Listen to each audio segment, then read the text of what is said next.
大家好，我哋嘅方案係港式水圖板模組。為咗應對高溫，香港人習慣依賴空調降溫，因此空調耗電量近年嚟不斷上升，導致產生大量嘅碳排放。因此，我哋開始思考一個問題：有冇一種方法可以喺改善室內溫度嘅同時，減少碳排放，令城市能夠同自然環境共存呢？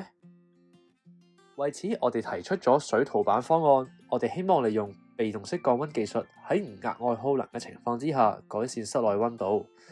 我哋嘅方案利用新型材料水膠製作成可以安裝喺建築物外牆嘅水圖板。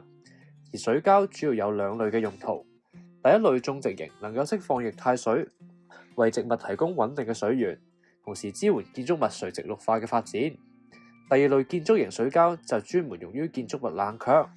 同時，我哋利用 3D 打印技術去設計高散熱效率嘅結構，提升建築物嘅通風能力，從而延長上述兩種水膠嘅壽命。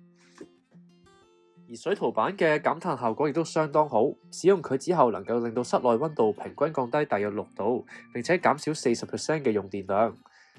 每年可以減少大約270萬至340萬噸嘅二氧化碳當量排放，相當於香港全年溫室氣體排放量嘅8至10%，減碳效果非常顯著。除咗環保效益之外，水圖板亦都具備良好嘅經濟持續性。